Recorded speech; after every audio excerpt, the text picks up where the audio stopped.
and the women pleaded with her to sleep with their husbands, and Ifechi, shocked at what they were proposing, sent them out of her hut, warning them never to return.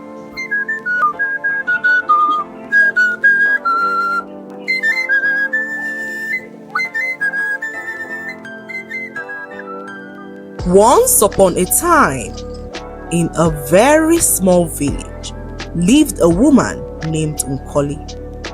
Nkoli was a very beautiful woman who sold sweet oranges in the village. She was a young widow who just lost her husband to the cold hands of death.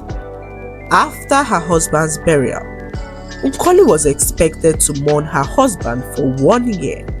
In this time, the tradition of their village forbids her from sleeping with another man, because if she ever tries it, her husband's spirit would not only haunt her, but kill her. Nkoli was a very young widow who spent a few months with her husband before he died. At a point, the villagers began to rumor that Nkoli had a hand in her husband's death, and everyone looked at her with suspicion. One day, Nkoli was hawking oranges in the village when a group of young men called her aside to buy some oranges. They offered to buy off all the oranges in her tray, and Nkoli was extremely excited as it was already getting late.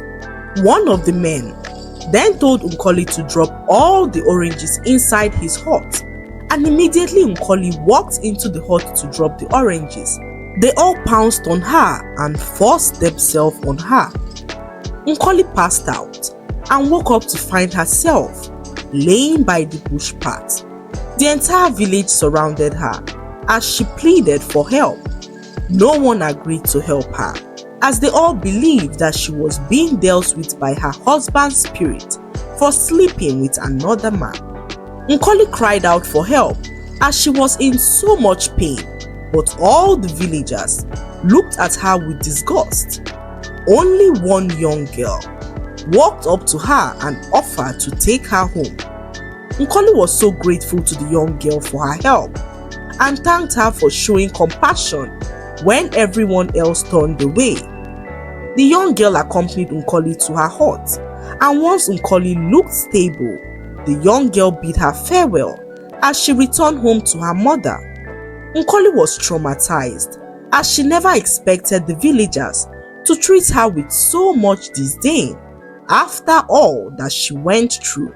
The next morning, Nkoli decided to pay the village chief a visit to report the incident of the previous evening, but to her greatest surprise, she realized that the young men who defiled her were the sons of the village chief. Nkoli was shocked to the bones, but still summoned the courage to tell the village chief all that happened, hoping for justice to prevail. But things did not go as planned, as the chief's sons told their father that she, Nkoli, came after them instead.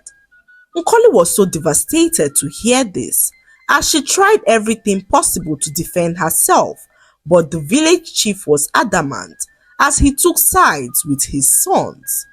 Not long afterwards, the news spread around the village, and the entire village began to call Nkoli a cheap whore who offered herself to 3 men a few months after losing her dear husband. Nkoli could not believe how everything turned on her, as no one was willing to believe her story. She returned home devastated as tears rolled down her eyes. A few weeks later, Nkoli realized that she was pregnant. Shocked and confused, she decided to pay the village chief a visit one more time to inform him of her pregnancy, but the village chief refused to see her. Nkoli, unsure of what to do, went to the middle of the market square and sat down. She began to scream at the top of her voice, narrating her story to the entire village. Nkoli did everything possible to convince the villagers, but no one believed her, as they began to gossip and laugh at her, questioning her sanity. Nkoli, on seeing that no one believed her, stood up to go home when the young girl who helped her a while ago approached her saying that she believed her, and Nkoli wept aloud as the pain was too much for her to bear. She thanked the young girl for believing in her as she hugged her and headed home. Nkoli had not felt this much pain in her life. The thought of losing her husband at a very young age, coupled with the incident of the last few weeks, broke Nkoli as she decided to end it all. However, before she ended her life, Nkoli placed a curse on the entire village saying that no one would ever hear the cry of a baby in the village. The next morning, news of Nkoli's death spread around the village, and the villagers all speculated that Nkoli was most likely killed by the spirit of her late husband, and the entire village carried on like nothing ever happened. A few years later, the villagers all noticed that no one had been able to conceive in years. This was troubling as they wondered what could have happened. Little did they know that their village was under a curse. The cry of a baby was one sound that never echoed through the length and breadth of the village. All the children born before the curse was placed had all begun to grow, and the newly married couples had no children to call their own. The villagers, troubled by what was happening, sought the counsel of the village chief, who consulted with the gods and was told that Nkoli, the poor widow, placed a curse upon the village before she died. The village chief then inquired to know how the curse could be broken, and the chief priest told him that the gods were silent and that he would keep consulting the gods to find a solution. Months passed, and the gods had still not spoken. The villagers were now getting desperate as they decided to find a solution by themselves. One morning, during a meeting, one woman suggested that the villagers should start marrying people from the neighboring village to see if the curse would be lifted. This sounded like a good idea, but when the villagers got married to people from the neighboring villages, they still had no children. Things became worse as people from the neighboring villages stopped marrying from their village as they got to know about the curse. For over 10 years, no one ever gave birth in the village till one fateful day when the villagers heard that a woman was pregnant. It was said that the young woman got married to a man from the neighboring village and got pregnant shortly afterwards. This was the first woman to get pregnant in over 10 years, and the entire village could not believe their eyes. They all wondered how she was able to conceive, despite the curse looming over their village. Her name was Ifechi, and she was the only pregnant woman in the whole of the village. As Ifechi's pregnancy became known, a mix of hope and fear swept through the village. The villagers observed her closely, half expecting tragedy to befall her as a result of the lingering curse. However, months passed, and Ifechi's pregnancy continued to progress without any complications. She gave birth to a beautiful baby girl, and the entire village was in awe as they had not heard the cry of a baby in over 10 years. The villagers held a meeting as they deliberated on the way forward. A certain woman named Obiangeli, who had been married for 7 years without a child, suggested that Ifechi could help them get pregnant as she was not affected by the curse. All the other women agreed as they were all desperate to have a child. They visited Ifechi to inform her of their decision, and Ifechi, without thinking twice, turned down their request, and the women pleaded with her to sleep with their husbands, and Ifechi, shocked at what they were proposing, sent them out of her hut, warning them never to return.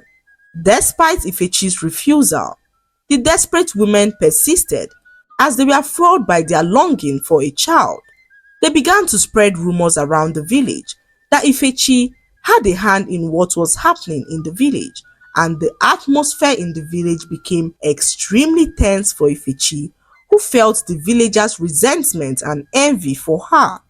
One night, Ifechi noticed that her daughter suddenly fell ill.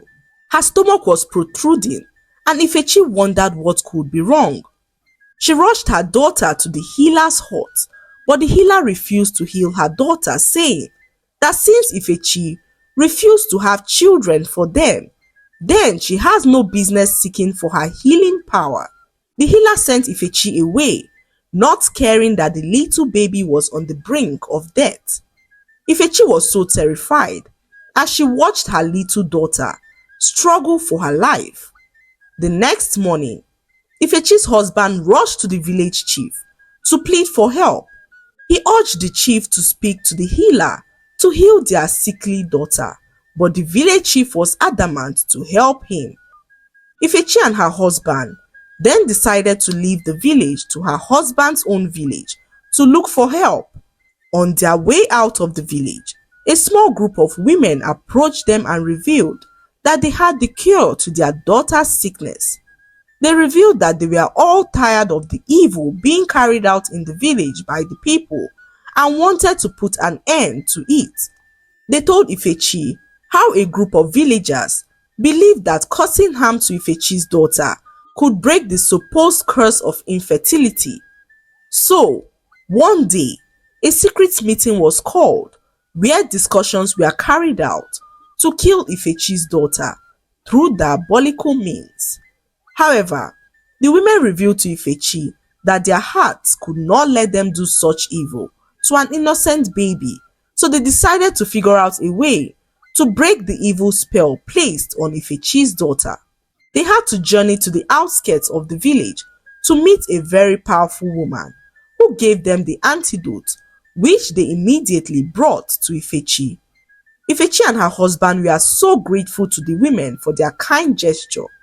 Ifechi, without wasting any time, gave her daughter the antidote, and her daughter's health was immediately restored.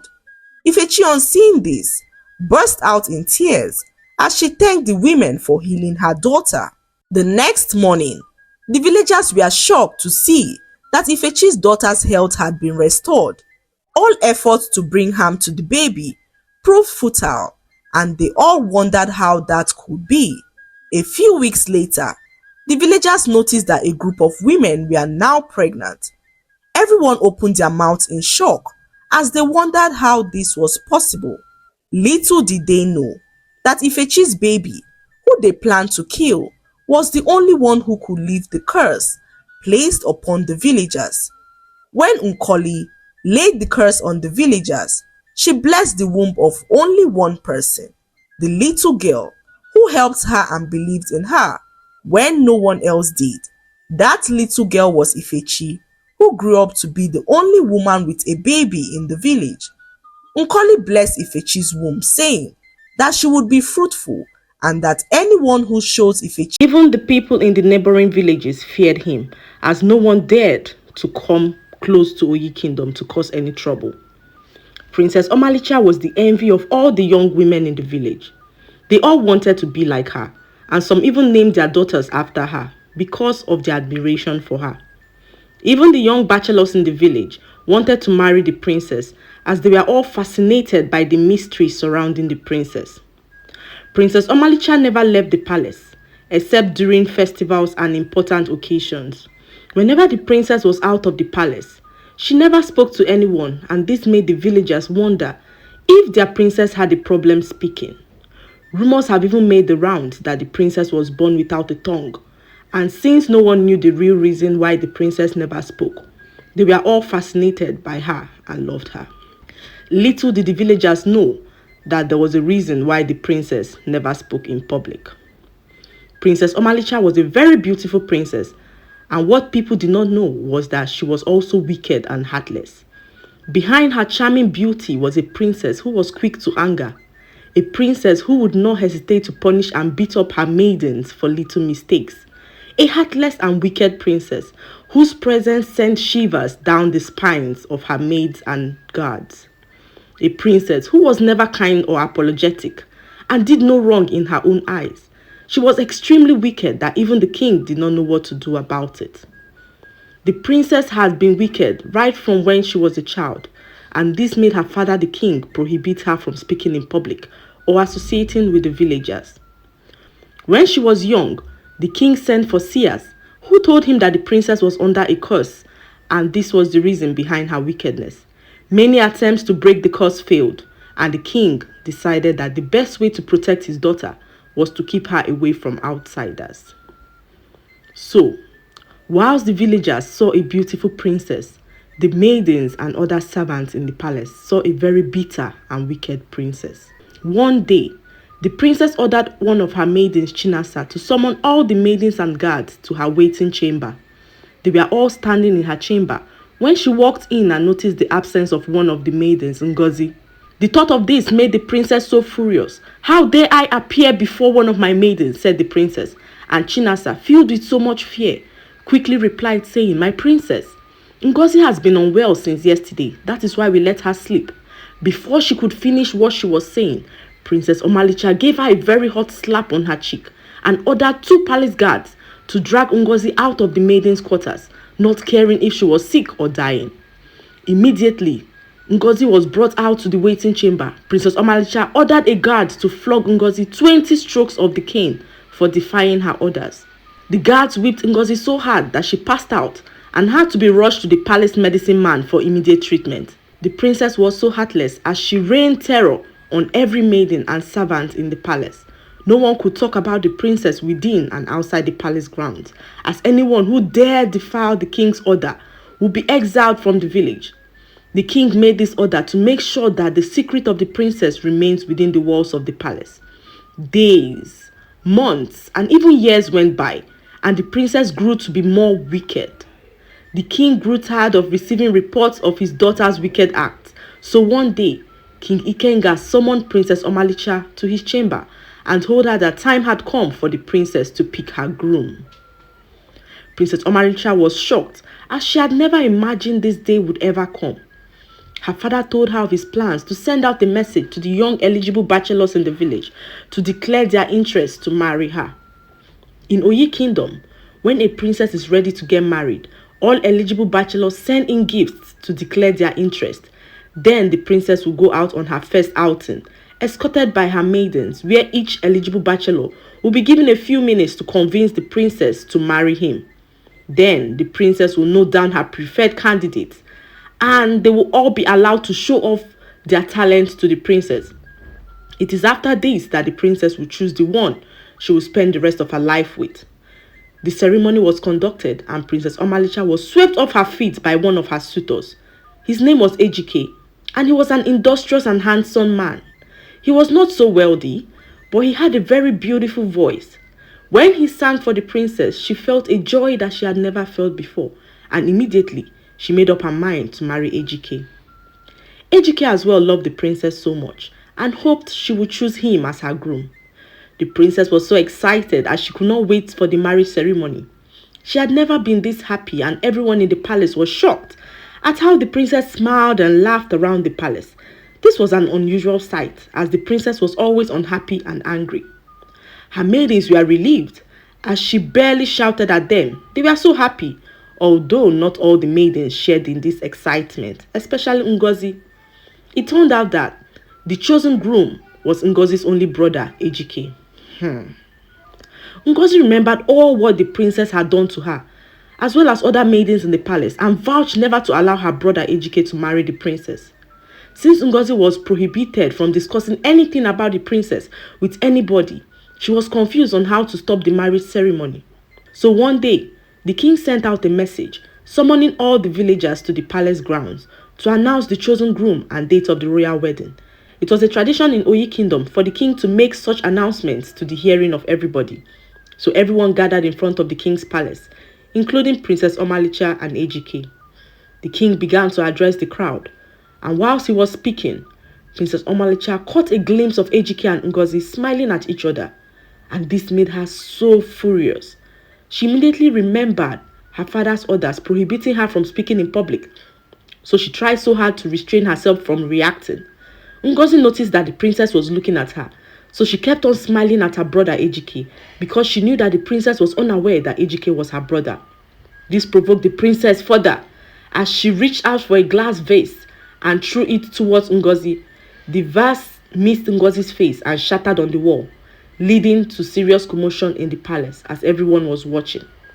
Not minding the presence of all the villagers, Princess Omalicha immediately slapped Ngozi and began to throw some punches at her. Everyone was in shock, including the king, who ordered the guards to take the princess away. Later on, when tensions returned to normal, Princess Omalicha got information that Ejike was Ngozi's brother, and this made her so ashamed and sad, as she did not know how to face the villagers and her soon-to-be groom, Ejike. All the villagers were disappointed, especially Ejike, who never knew this side of the princess. Princess Omalicha loved Ejike so much, and the thought of losing him over her terrible character made her do what she had never done before. Princess Omalicha went around the palace, apologizing to everyone she had ever wronged, including Ngozi. She then went on to beg her father to give her the opportunity to apologize to all the villagers. Her father was shocked, as his daughter had never apologized to anybody before. He happily sent out his guards to summon the villagers, and Princess Omalicha apologized to everyone from her heart. Immediately,